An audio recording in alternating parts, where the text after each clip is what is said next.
Welcome to the Kolbe Cast, episode 83. Thank you for joining us. Today, John and Chris Bates make a return to the Kolbe Cast, and we're joined by my wife, Maggie, to discuss standardized testing. We discuss why and what to test, and the information that testing can and cannot highlight. Our guests share some wonderful advice and insights into making testing a successful experience. John and Chris also provide details of the testing services now available through Kolbe Academy. We hope that you'll enjoy the show. Hi there, I'm Bonnie, liturgical musician, popcorn and podcast fanatic, and Kolbe homeschooling mom to 4 lads and lasses of middle and high school age. And this is Stephen, homeschooling father of 5 and director of development for Kolbe Academy.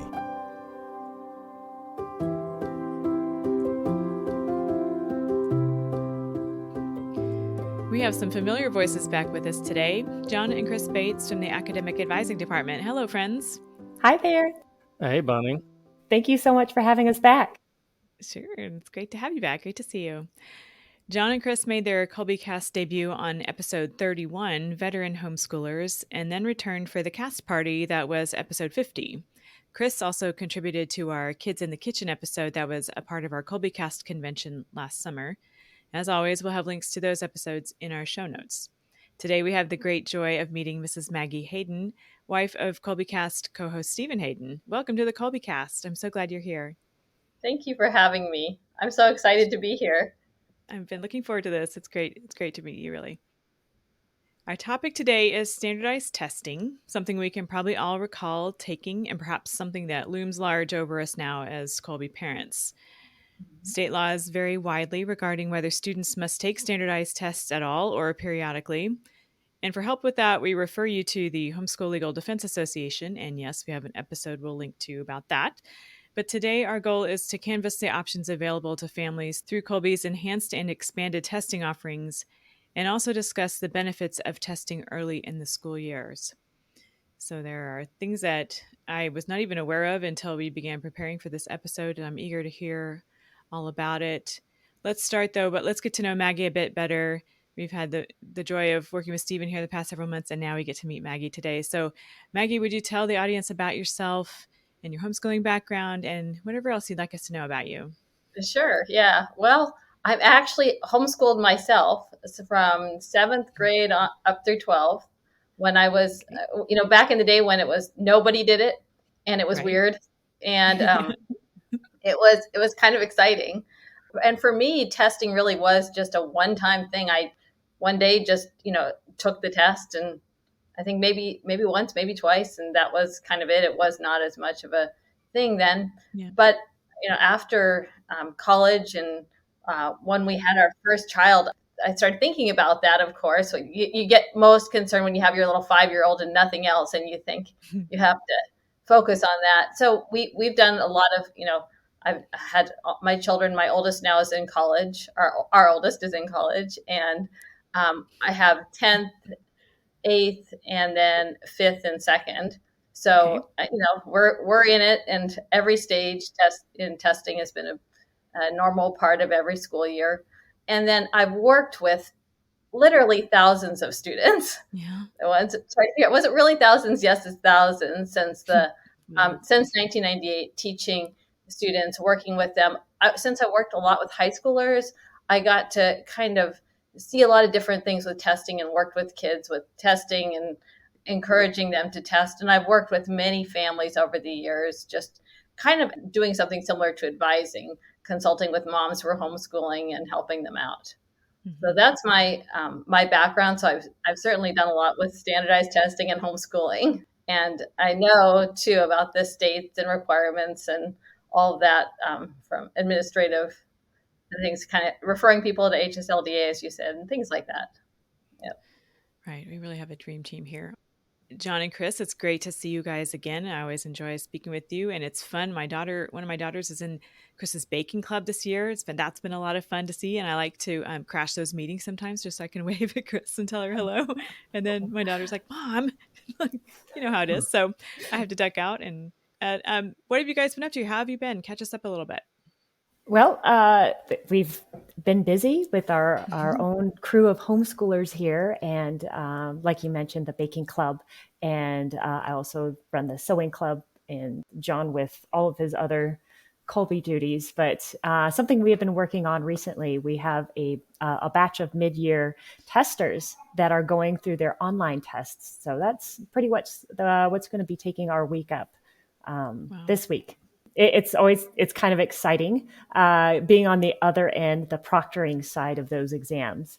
But after a few rounds of John and I kind of team attacking what we have to offer, it's really been a great experience. The online exams are actually very how would you say, John? They're really they're very efficient, very self-explanatory. As long as the due diligence has been done in advance prior to the tests being taken, as long as they have everything required on the software and hardware side, and the students are prepared mentally for the test, it's really quick. They log in, they take the exam, they either move to the next exam right after, or they can take a small break. They can communicate with us if they need like to take a quick break to get a drink or use the restroom and come right back. If they have questions, we can't help them with any questions on the material, but if they have like a technical question, we can kind of walk them through, or we can get on the phone with their parents immediately and try to walk them through any snags they might come across. So it's really been a great experience. And in fact, our own students were the guinea pigs. So when we thought, this would be a great opportunity for our Kolbe students, like, hey, let's try it out on our own kids. And we were kind of able to pick our way through some of the bugs and like, okay, this is how we can do this with multiple students at the same time. And even if that means pulling up 5 computers at the same time, having a standard screen and an incognito screen running at the same time, we can test large amount of students at the same time. So it's fun. A little bit of a circus, but it's fun. I just had no idea. You guys have to have been working on this for a while. It's not just like, hey, let's just offer this online. Okay, tomorrow. There's a lot of infrastructure that has to go into that, I'm thinking. And what a time for it, really, when this is such an ideal opportunity for homeschooling families to make use of this service when it has, it's always been challenging to find test sites for homeschoolers, all the more so now. What a jewel to add to the array of offerings that are already in place. Yeah. I meant to ask you though, John, so you're project manager now. What does that mean? What are you managing? What kind of projects do you got going? Probably this, right? So as project manager, essentially I report to the executive team, and when they have special projects that need to happen, when we're experiencing a good fortune of growth right now, which means that we can do more for our families to provide them more services and support. So whenever there is a new initiative that spans multiple departments, that's where the executive team brings me on to help manage the communication between those departments.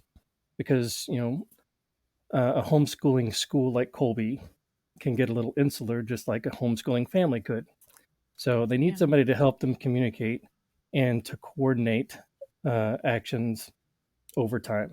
So some of the things that I've been working on have obviously been establishing a standardized testing program. Before March of last year, we were only exploring an online testing option.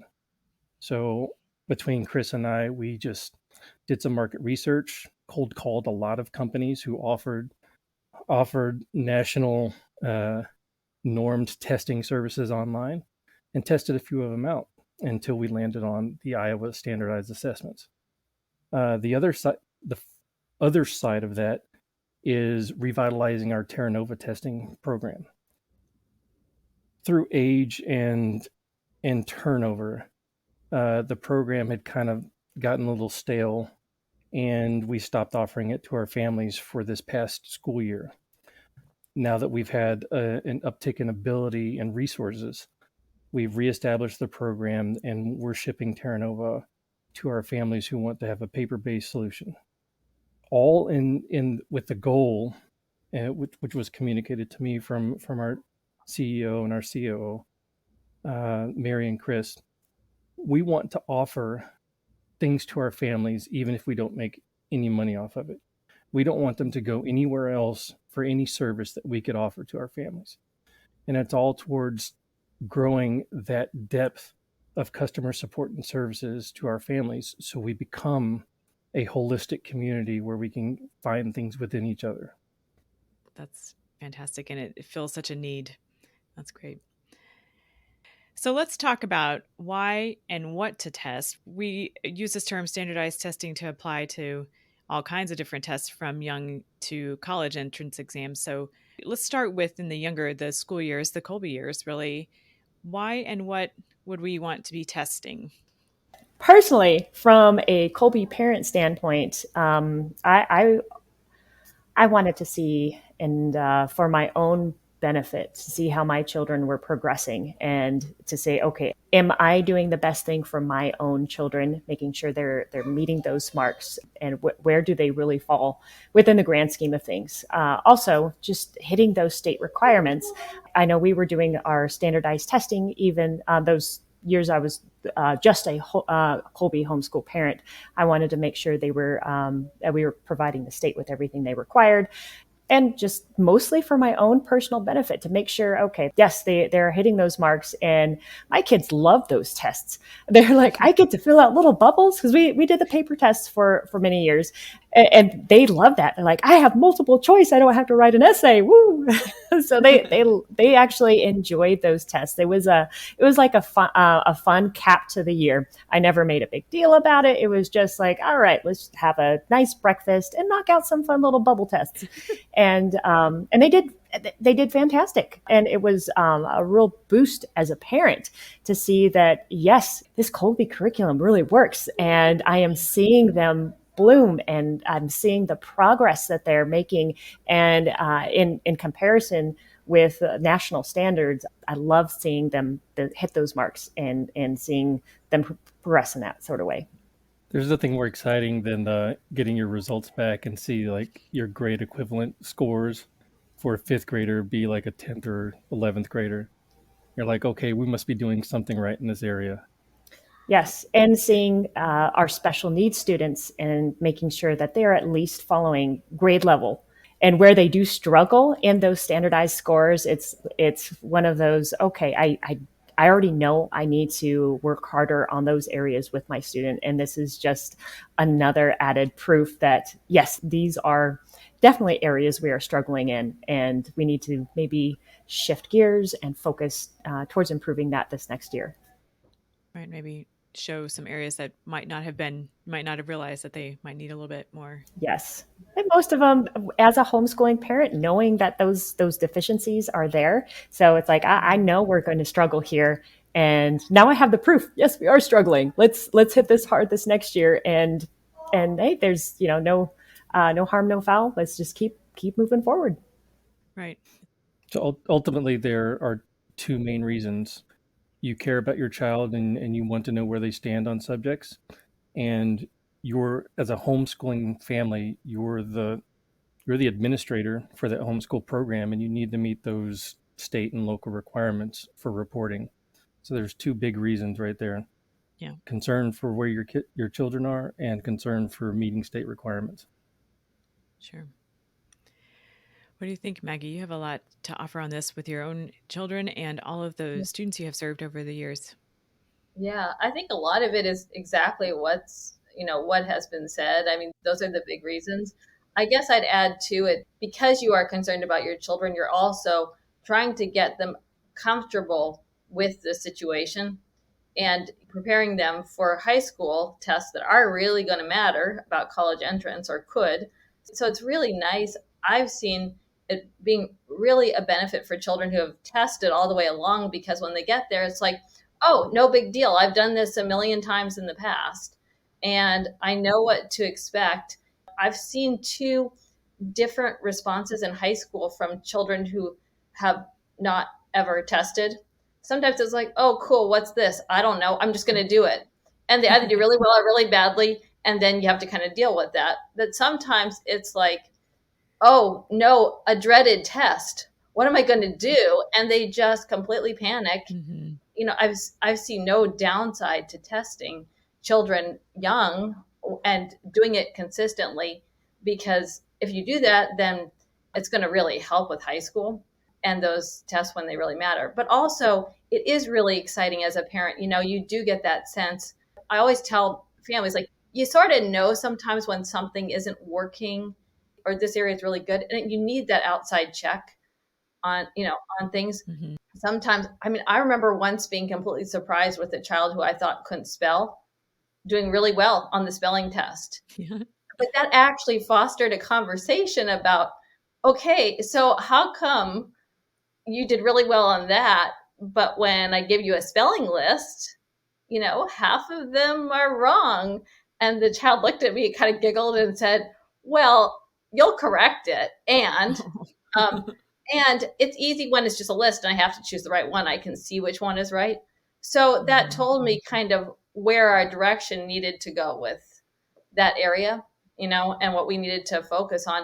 And it wasn't just blanket spelling. It was this particular thing or that particular thing. So that is kind of an example. And I've seen that with so many families who, especially when they're new to homeschooling and they think their little second grader should be writing a 10-page research paper, and they don't know. And it's just nice to have that test and the test come back and hear, oh, actually, my kid did really well and they're meeting all the goals. So it can be really helpful for that too. But other than that, it's exactly the reasons that we're given. You care about your children. You want to make sure that they're prepared and they're doing everything that they need. You're doing everything that you need, and that they're not terrified of this. And then meeting requirements and state requirements when you have them, of course, very important. And I have to say, just a little plug here, Kolbe did a good job in picking the tests, because I used to look at every state and see what their test requirements were. And these two tests are approved by most states. So you always want to check your own state's requirement, with HSLDA, to make sure. These two are very reputable, accepted tests in most states. So, chances are good that one of these two is going to be really helpful. The other thing that's neat is I like that we have a paper and an online test. That's really cool too, because sometimes parents are terrified of the computer, and they think they need the paper test. And so they have that option. But also, once you have somebody they can actually talk to and get the support that, John and Chris are talking about giving, that's really huge, because there's a fix right there for them. And hopefully that will encourage some people to do that. And then if they alternate, sometimes do online and sometimes do paper, that bubbling can be really valuable. I have talked to so many children over the years who have skipped a bubble and bubbled down wrong. So everything was one off.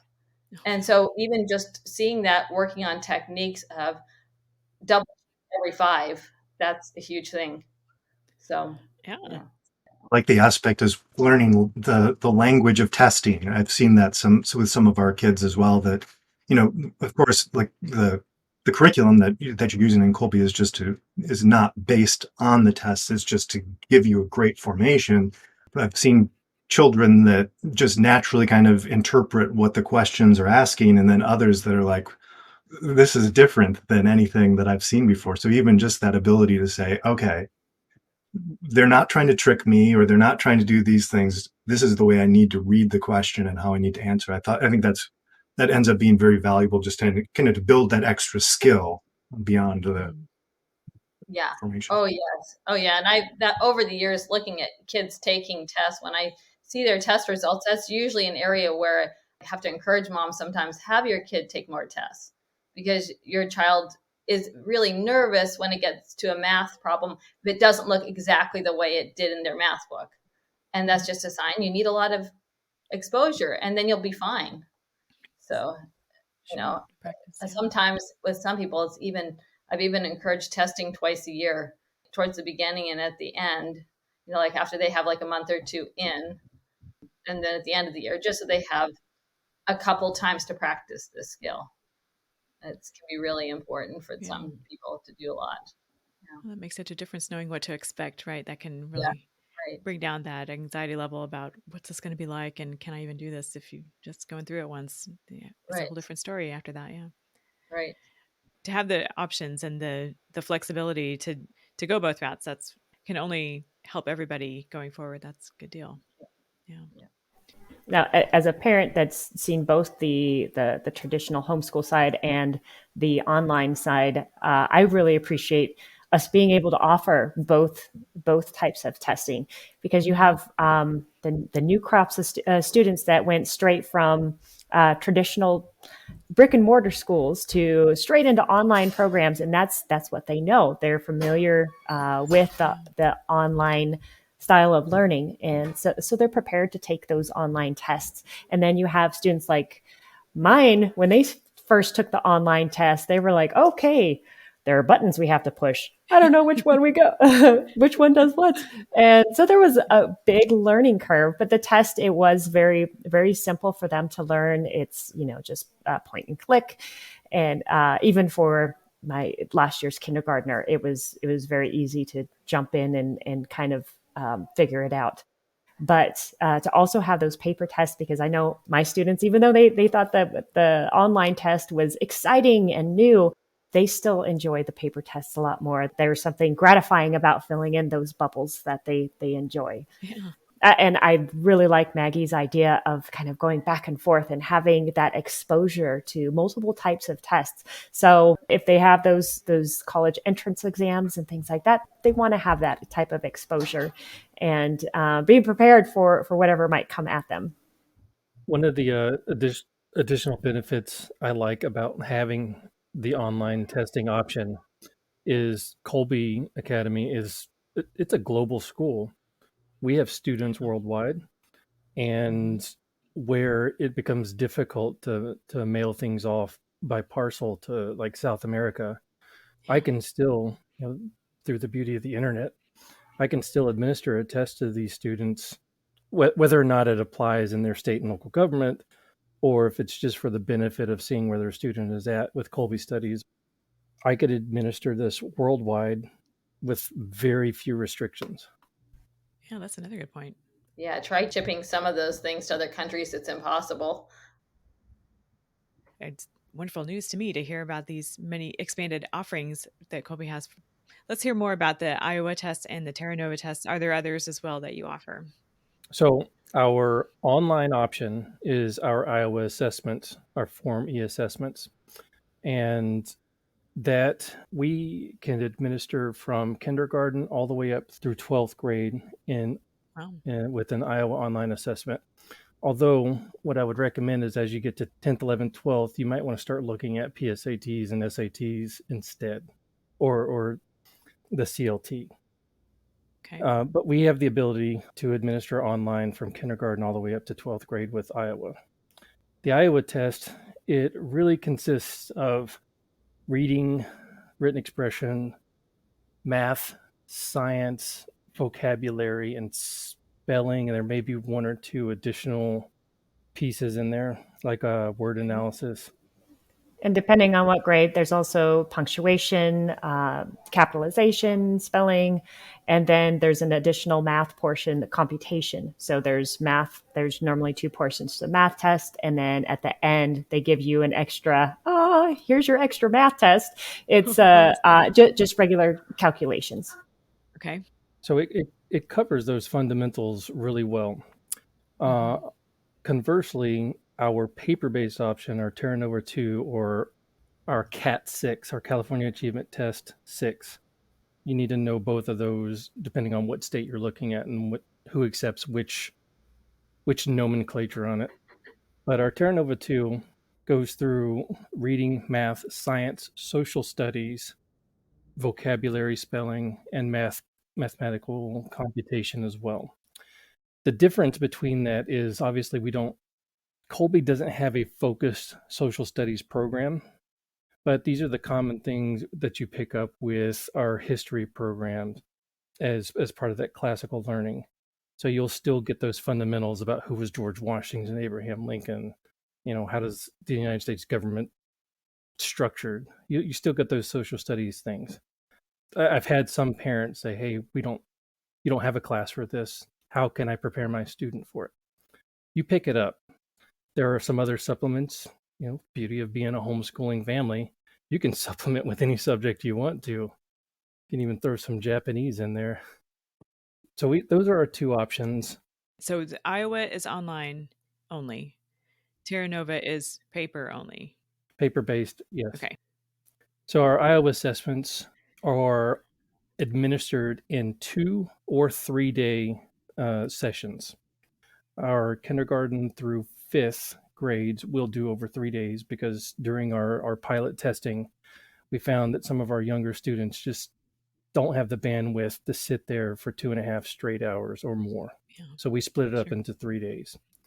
On the other side of that, our six and higher, all the way up to 12th grade, they tend to fly through faster than what Riverside Insights estimates is needed for that test.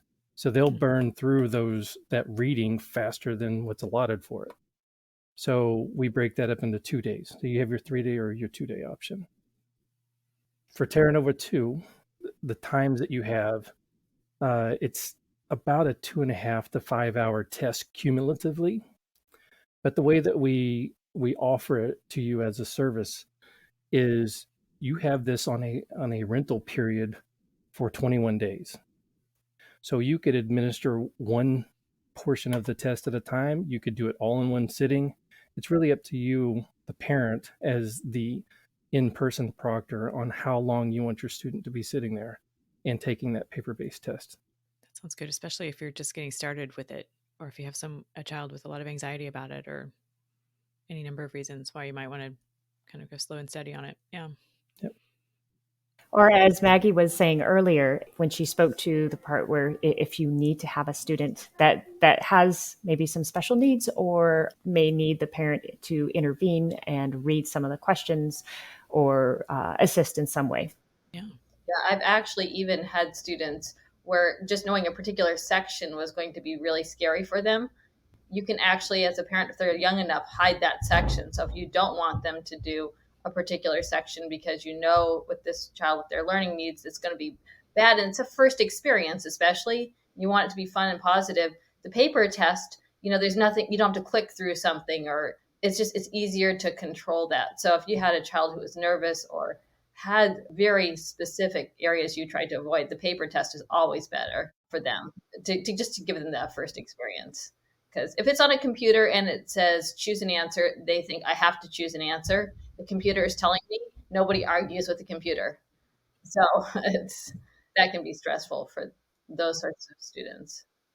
That's a great point, that you have more flexibility and control that way. Yeah.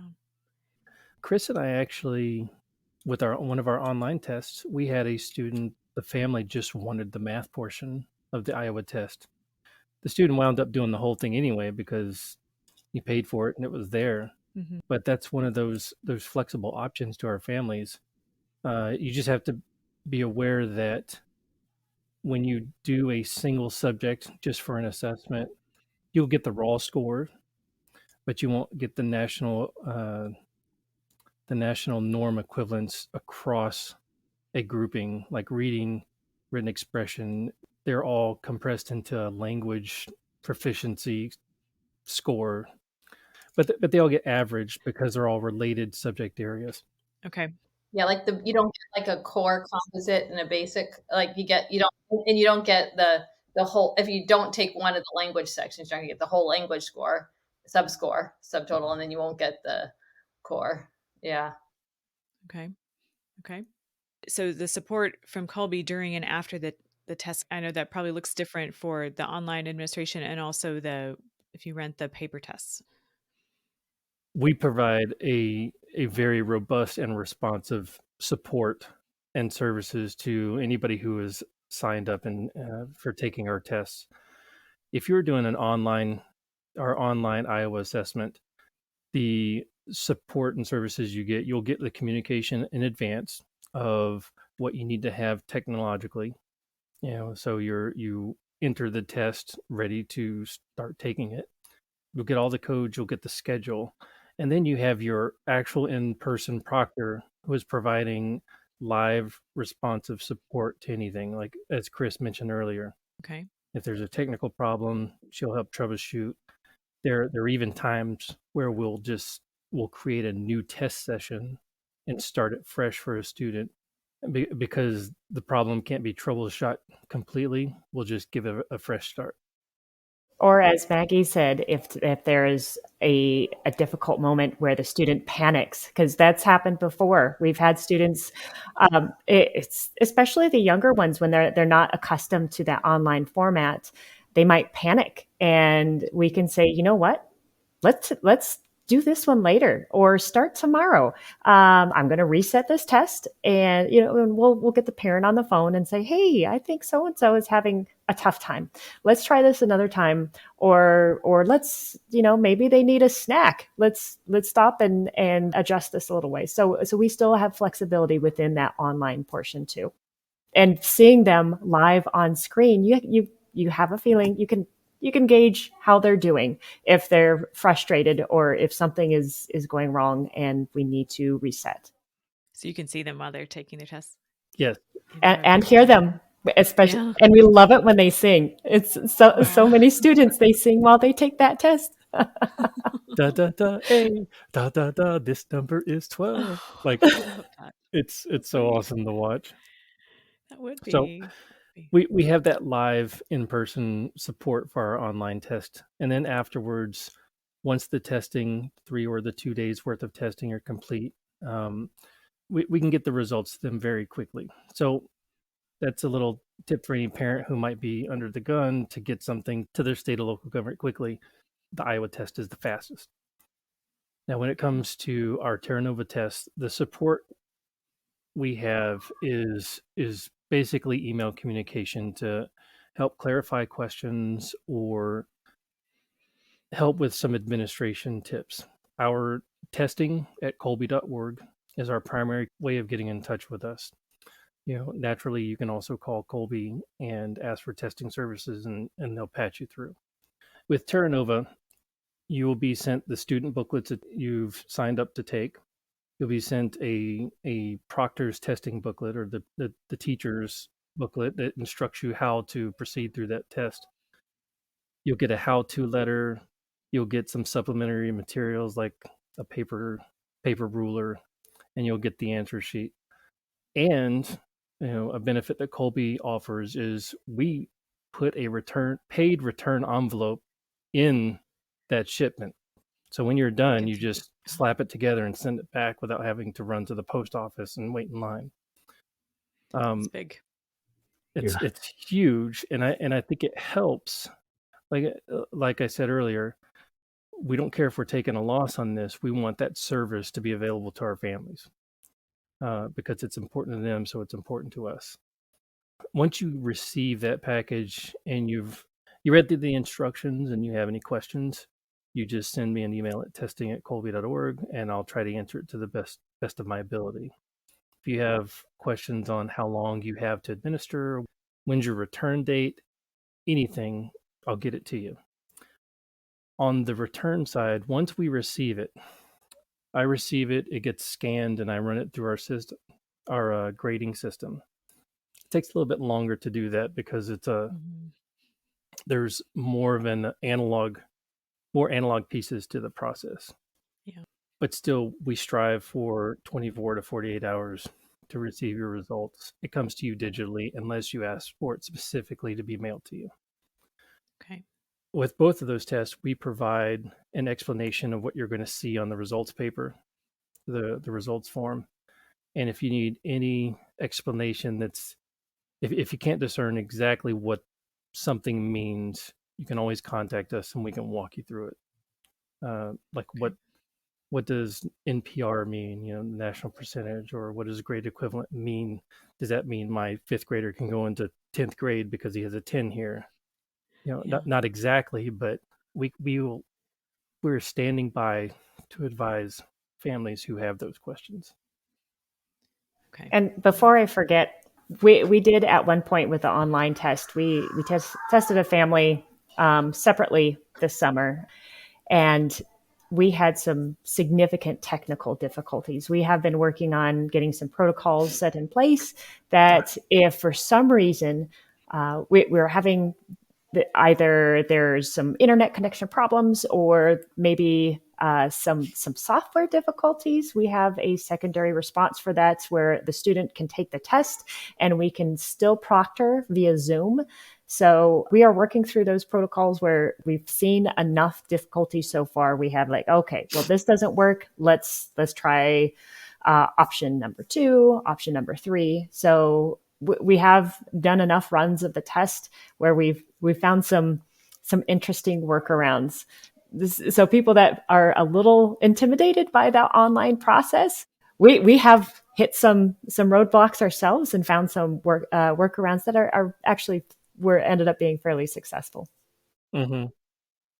Maybe not workarounds, just alternate solutions. Alternate solutions. Yes. Thank you. Much better wording. I don't want people to think we're just hacking this together. We're not. It does not sound that way at all. We have a risk response order. If you can't do this, you go to step 2. If you can't do this, you go to step 3. Our last resort is, we're going to go off platform and test you while we're watching you on Zoom and proctoring you on Zoom. So we've worked through a bunch of those just because everyone's technology in their home is different. So, do you find that there are people who either think the online tests can either the next greatest thing, or can possibly work, like rather skeptical about them? Well, Maggie, you might have a little bit of an answer, but what we have seen is, okay, what do you have? I'll take it.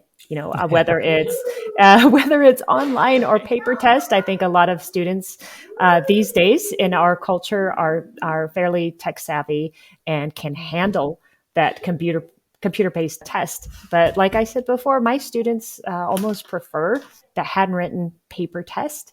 It's really a preference. I don't think I've ever heard of anyone being just 100% one way or 100% the other. I think there's a little more flexibility in today's educational environment. I don't know, Maggie, have you seen anything? In the last couple of years, I think more people have gotten more comfortable with online testing across the board because they're on classes for everything, So that's, Zoom, using computer technology, they're just so much better. I still see a lot of resistance with people who have little kids. Often it's the moms with the K-2 kids are the ones, or K-3 maybe. I've heard a lot of, I don't let my second grader on the computer. It's a principle. We're just not going to do it. It's just a family principle for anything. Or I don't think my third grader can handle doing this on a computer. And, often it takes just their fifth grader doing it on a computer for them to say, oh yeah, my third grader could have done that. So I think there is still, though, generally more concern with the little kids, K-3 probably. After that, I haven't seen any resistance to online tests, really, and especially as everyone's gone with tablets in school or computers in the home or classes, it's just easier for them and they're not nearly as intimidated. I have to say one of the reasons was I had a situation once. It was funny. A little second grader was doing a test online and got to a question they didn't know, and so just clicked done with the test and went out because they didn't know that. That was as far as they could go. And it wasn't one where it was a reset. It had to be retaken. So it was kind of done. So it was very frustrating. And, if you have an independent click around little second grader, I could see my son doing that. I'm done with this. I'll go to the other screen. Sure. Yeah. So, I'm done. Yep. You'd have to, sometimes with some little kids, you have to watch them carefully, like a hawk. It's great that you guys can see them too, but sometimes there needs to be someone right there in the room saying, don't touch that button. Right. No, Maggie, that's a great point. And we encourage our parents to stay nearby because of that very thing. Hey, Mom, it says this, should I go on? Or should I click in test? No. And those are the type of questions that we get. And luckily, most of our students try to, even the younger ones try to type in the chat box to ask us things. But we can hear them if they just say out loud, "Hey, I've got this question. I don't know the answer." And at that point, for example, today I had to, a couple of times say, if you don't know the answer, give your best guess and move to the next one. And if you think of it later, you can flag that question and just move on to the next one. And the system is built to where they're not just going to end the test, fortunately. And I'm sure there are a lot of testing platforms out there where there are some buttons they can push to take them down those wrong roads. But ours is really built to where they just go to the next question and can come back if they want to try to figure it out later, or just, hey, make your best guess and let's move on. But the point you made, where a lot of families don't have their younger students having that exposure to technology, to iPads, to laptops, and all these things. My family is the same way. We were a paper traditional homeschooling family. My kids, they did not know how to click a mouse. They're like, okay, I see my mom and dad on the computer, but we don't know how to use it. And we had our kindergartner take an online class last year. Our kindergartner, we had a K2, 4, and 6th grader, none of them with any computer experience, get on there and take the online test at the end of this last year. And we're all successful. But like I said, that was With our guinea.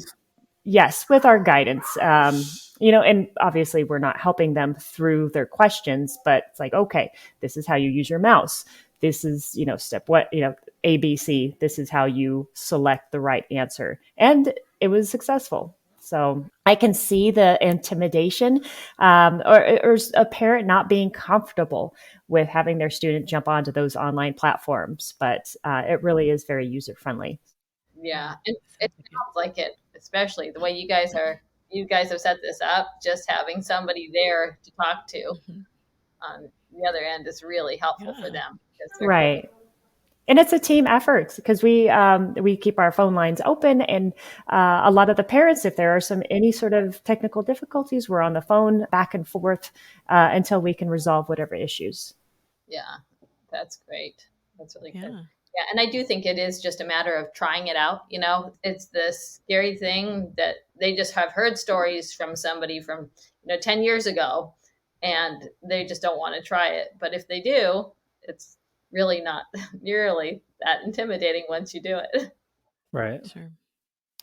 Bonnie, one of the things I wanted to include to this question is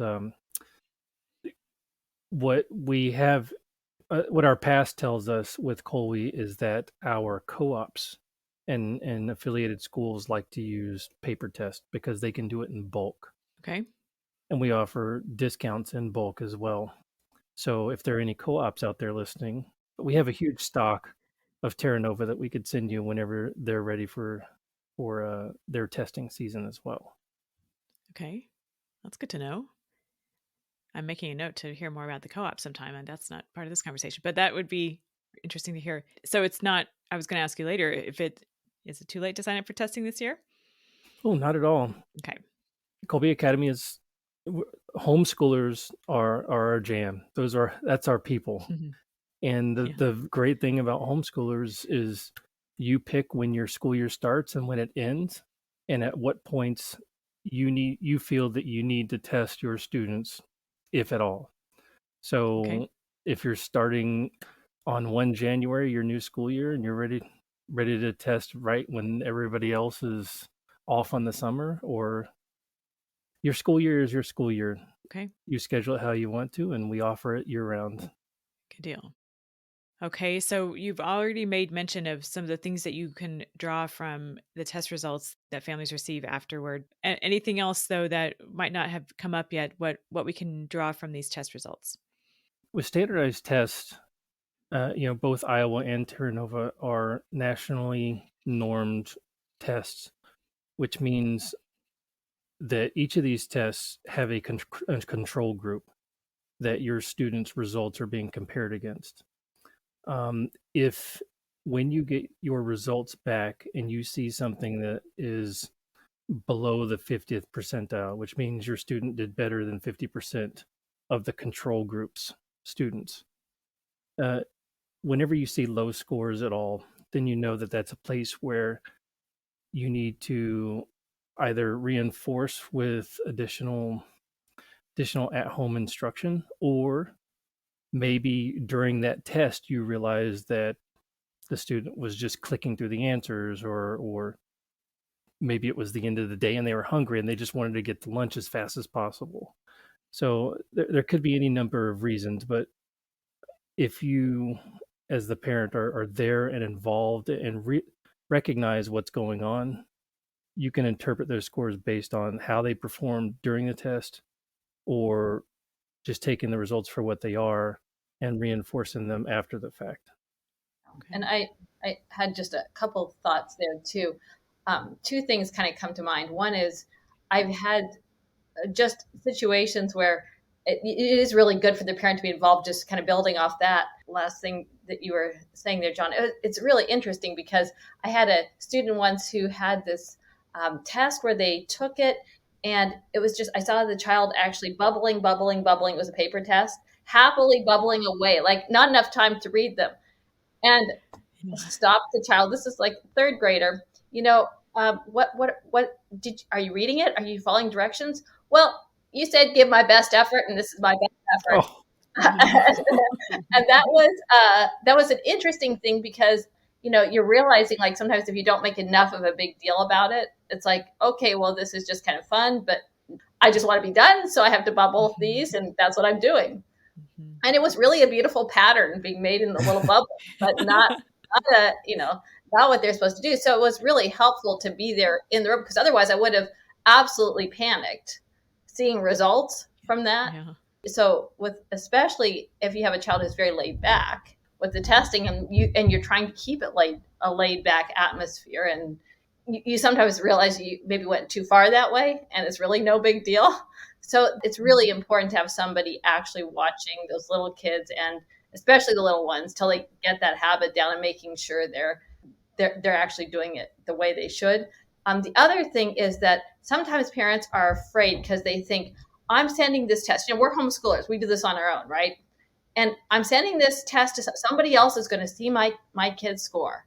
And I can't handle that thought because I know my kid is struggling in this area or that area. So we're just not going to do it. And I just want to say it's so much nicer to do it for the first time when you're dealing with your school that you send your kids' work into, with people who understand and are there to support you, because that problem isn't going to go away. If you don't want to deal with that, you're going to have to face that with college tests eventually. So it's another push for just doing it through your own, having it as a school. It's really important, and knowing that people here are willing to, reach out and help you, help explain things and support you. And then nobody's going to that and say, well, that's it. Your child is a failure. No, it's like, here are some things to work on. You really need to just kind of face that and deal with it in a positive environment. So that's another thing, just really important. People who are afraid of the test, don't be afraid. This is about the best environment, and just getting those answers early on gives you a chance to work on it. Sure. If you need other things you need to work on. It's nice when the parents are so involved, like, on a daily basis, so you can kind of look at the results. I remember the famous, you miss one of the questions on the bubbles and aren't checking the numbers, and so all of your, think, oh, my child's great with math, but then their score is horrible. What happened? Well, you missed one question. All of your answers are off by one. So, oh well, I guess we're try again next time there. But no need to panic, though, necessarily right away. Yeah, not at all. Especially with our bubble form test, our Terra Nova. Right now I'm the only one who sees it. I do all the grading myself, so I'm going to look at it and say, okay, this student started to zigzag through this last portion of the test, but it's just us. And Kolbe Academy doesn't report this to anybody else. We give all the results to the parent, and the parent does what they want to do with it. We'll another one of those services that we offer is we keep it on file for you in case you need to dredge these up. If you're like in Oregon and need to go all the way back to your third grade test and you're already about to graduate, but we'll keep them on record, but nobody else sees them. We don't report them to any other agencies. It's just to you, from us to you. You see some nice smiley face patterns coming in. You think, okay, I know what happened here. Yeah. Yeah. It's almost like confession in a way, needing that humility to approach something like this. But at the same time, we probably see so many of them. It's, you hear priests say, "But I don't even remember what they told me, and I don't remember, in relation to the person, whoever it was. We have this fear of they're going to remember what I told them. Well, probably not. Probably is it a bit like that? Like, I'm more worried about getting a successful upload yeah, to the grading software than I am looking at whether they did well or not. After the fact, I'm like, oh, okay, here's what I'm going to tell the parent about this area and this area. But looking at it and trying to anticipate what the results are going to be, we don't have time for that. We just want to get the parents the results.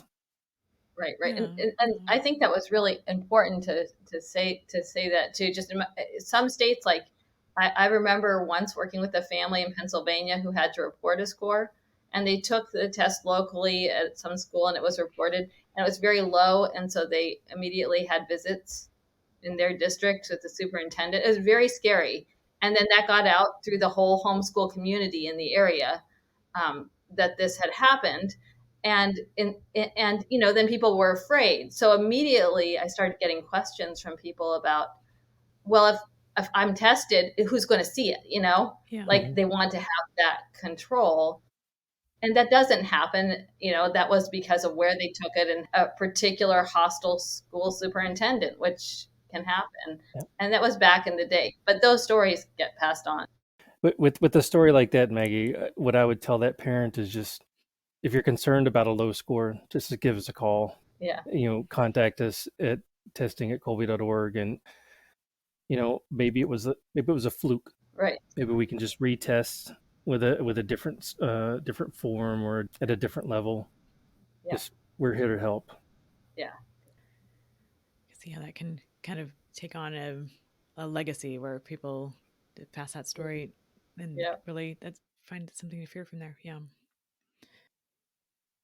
Let's talk about testing time, trying to set up the home environment for testing and thinking about maybe the timing during the school year and some other timing issues.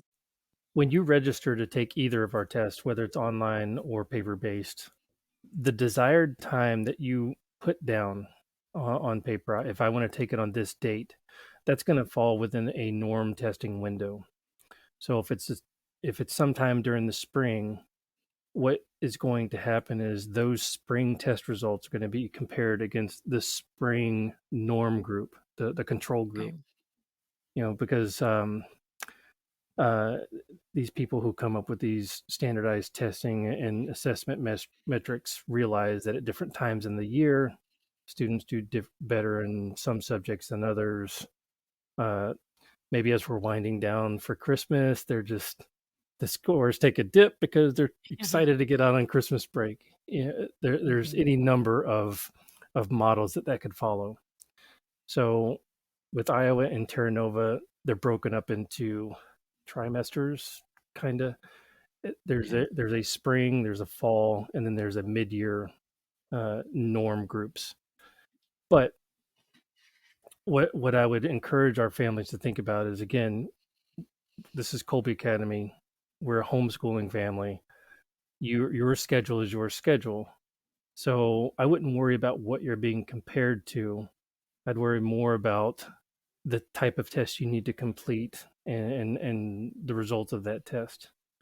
That being said, a lot of people look at those 3 periods as, a pre-year test, a mid-year test, and then an end-of-year test to see how I establish a baseline going into the year, tracking my progress in the middle of it, and then seeing how I did at the end of the year, and how that model looks, whether it was an upward slope or whether I tracked off at the end. That's what people generally do with their scheduling, going into the year, at the mid-year, and at the end of the year. In reality, all you probably really need, unless you just completely don't know what you should be doing as far as grade level and assessment, is an end of year test, because that's where most of your states that do require specific times want it at the end of a specific year, but before the next specific year. Okay. Maggie, you may have a little bit more experience with when to take it. Yeah. Well, I was just the last thing you were saying about some have to take it at the end of the year. For a few states, at least it used to be the case that you had to take it in certain norm groups for it to be counted. So that is something you'd want to look at. But I agree. And I think, generally it is what's best for your family in terms of when you take it. We have a rule in our family, no March tests because of allergies. March is not the month to test anybody with so we will avoid March with the ones who have allergies no matter what. So that's our driving, factor for when we're going to test. And we tend to test at the end of a year or at the beginning. I often will use 2 tests during a year for some, often like a CLT 8 or something if I have an older, slightly older child in 7th or 8th, and then moving into whatever it is, Stanford, Iowa, Terra Nova later in the year, just to give them 2 different tests. Okay. But we always avoid March, and that's the goal. Smart. Well, and that's perfect how you can your own children and your students the best. So, and that's the flexibility of these tests, being able to administer them at home, is when your student is going to perform the best, and that'll go back to what time of day, how to give these tests, what type of environment do they work best in.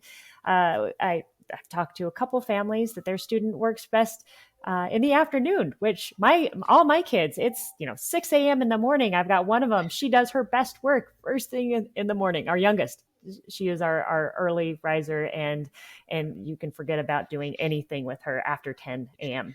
or later, especially later. And you have some students that perform the best in the mid to late mornings. So being able to administer your paper tests at home around your students' peak learning time, their best time to learn, that's amazing to be able to do that at home. As far as the online tests, we're on Pacific Coast time, so we want to be able to offer an array of times for our students. We also have students overseas that we accommodate. We try to test, like for example, we're waking up nice and early in the morning to test some students that are across the ocean. And so if we want to be able to afford our families that type of flexibility, it's like, okay, we know your student is not going to want to take the tests in the afternoon or in the evening, or a student that might not be able to function very well in the morning. If we're doing a large group of kids, we try to offer a time that will work best for all of those students at the same time. You've really thought of so many of the details that are easy to get hung up on when trying to make all this get from we need to do testing to the testing is done. There are a lot of stumbling blocks along the way. Y'all have really thought through so many of them and made it easy for families to get this task done. Well, it really does come down to the student, because that's what we're about. We're about making education accessible to all of our families and all of our students, and testing included. So if we can offer them a certain time that will affect their environment and their ability to test well, then we want to offer that. Wonderful. Are there things to keep in mind with regard to the testing space in the home and thinking out how you're going to space out the tests or do them all at once, or considerations like that would be useful for parents to hear about as they're thinking through how to approach that? What do you think, Maggie? Yeah, you're testing several children, especially you have to think about the ones who might need a little, parental supervision during the test, but are sensitive to noise when you have lots of other children in the house. So you have to be careful with them. I've had to do different things with my little kids. If I have an older child, I can usually give them a quiet space, sort of, if I've had to proctor, be in and out, seeing them, give them an isolated, room, working in a bedroom or something where it was quiet. But with some of my kids, it had to be at the kitchen table because I had little kids around. And I remember that being really a challenge with the ones who needed quiet. So headphones, Okay. get them headphones that they can just put on, like noise canceling headphones, face them away from the chaos. And then if you need to, if that's not enough, you have to hire a babysitter or do it at a time when you have both parents available, or, an older sibling to watch the children, because it's not fair to the ones who you would normally, who need that quiet, to put them in that really loud environment. You're not going to see their best work. And so that's definitely been something I've always considered, each child, their needs. And when I talk to families, it's, think about how this child is going to work. Are they going to need a room with a lot of light? Dark? That's actually a big thing for some of the kids. If it's really dark in the room, they don't do well. If it's a teenage boy, they probably do really well. It's but they like the dark rooms. I don't know what it is about teenage boys, but darker the room, the better.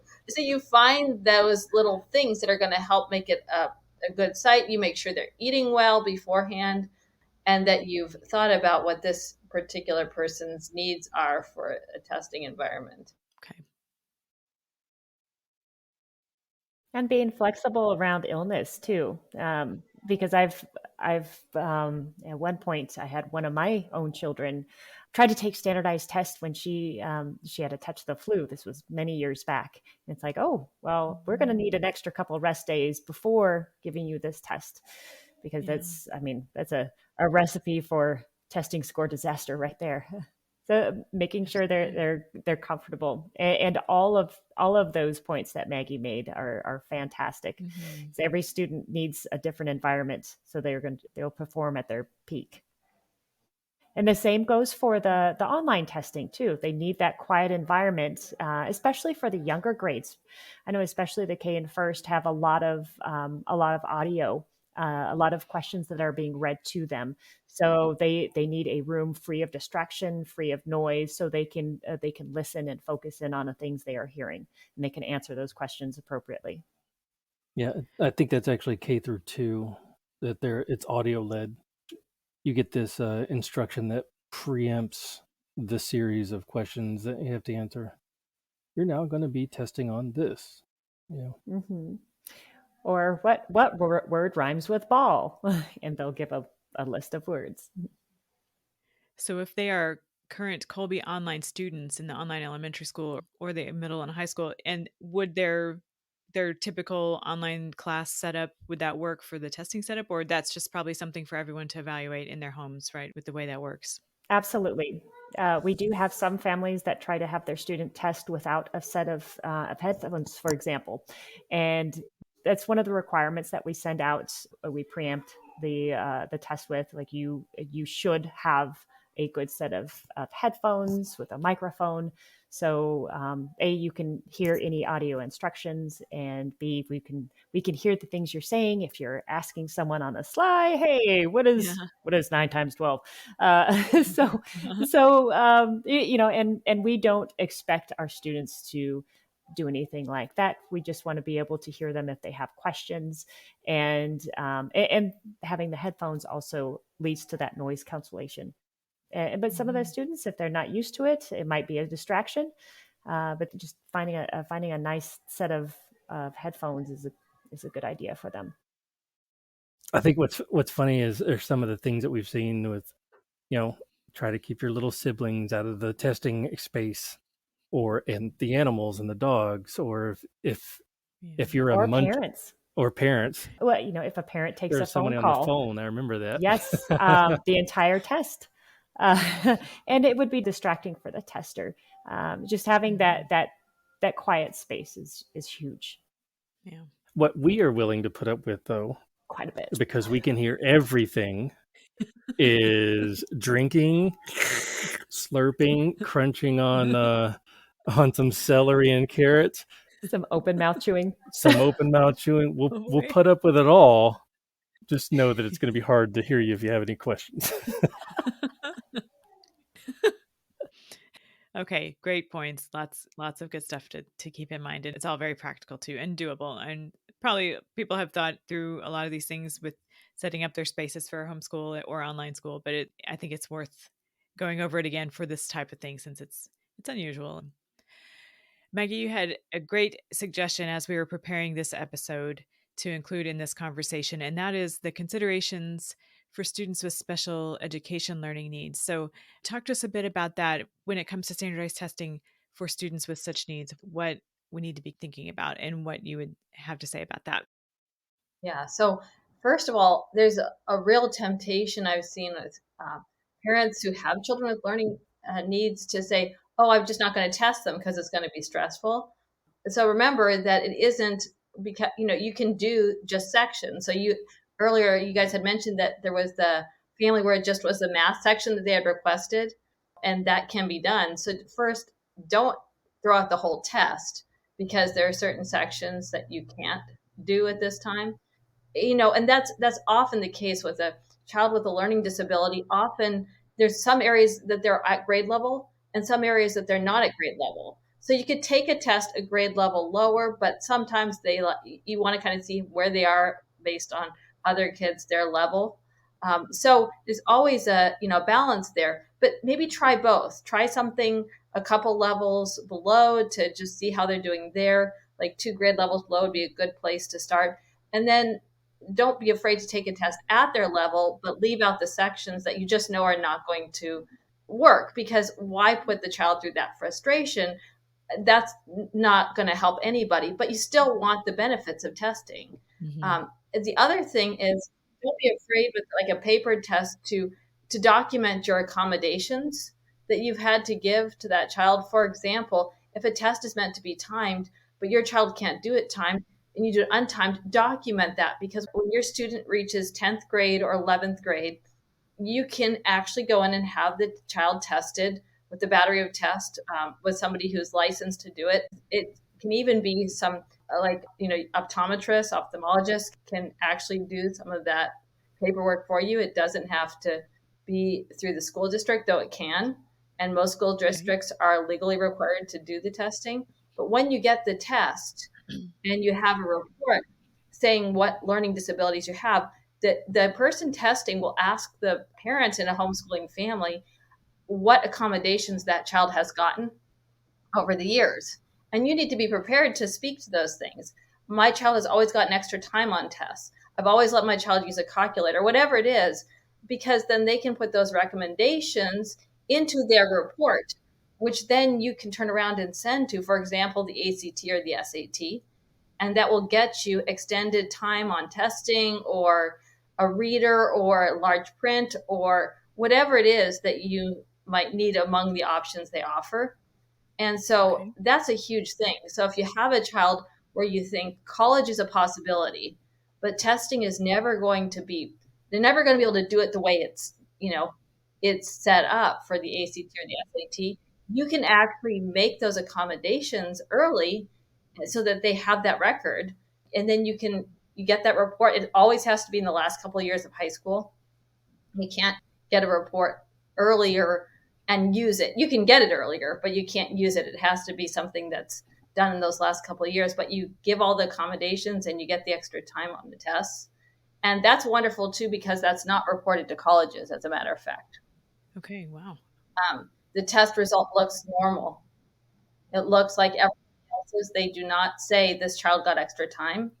You can then go to the college, if it's a college that works with accommodations, and say, these are the accommodations my child got and needs extra help. But it's a really important thing. So I just wanted to urge people not to say, because I have a special needs child, that I'm not going to test. Okay. That's usually the only conditions, I think, are things more along the lines of Down syndrome or things like that, where it might not be doable. But for most students who have some learning issues, they can take those tests, and in some accommodated fashion. Okay. So to add on to that, those are all great points, Maggie.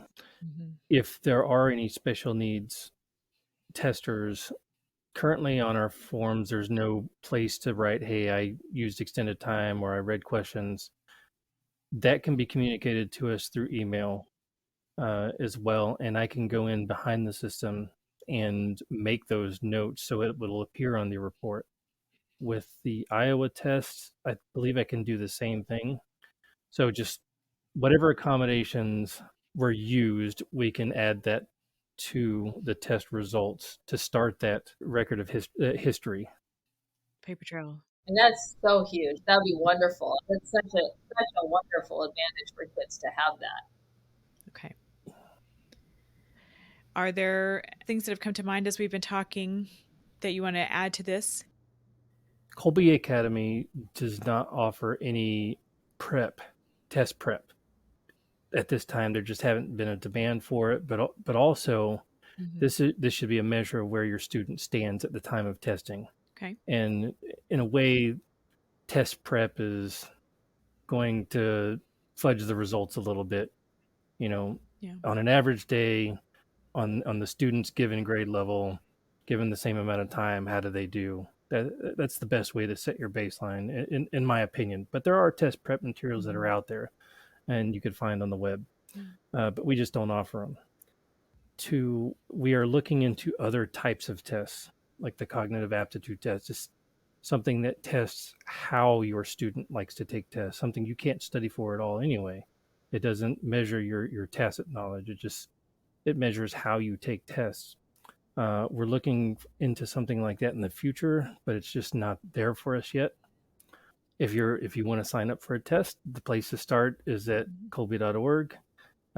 Drop down under testing services, and it'll take you to a landing page where you have the Iowa, the Terra Nova, the Classic Learning Test, and the National Latin Exam as options. Okay. So you click on either of those, read about what those tests are, and once you find the one that you want to take, there's a link on each of those pages that will take you to the registration form.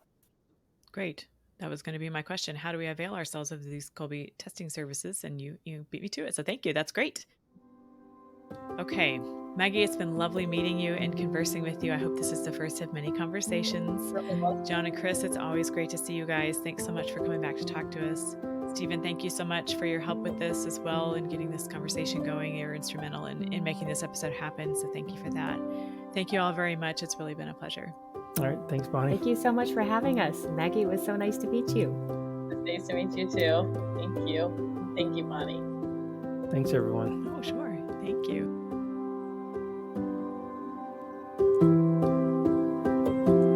If you haven't already, subscribe to the Kolbe Cast in your favorite podcast app to make sure you don't miss an episode. And we'd love to hear from you, so feel free to email us at podcast@kolbe.org.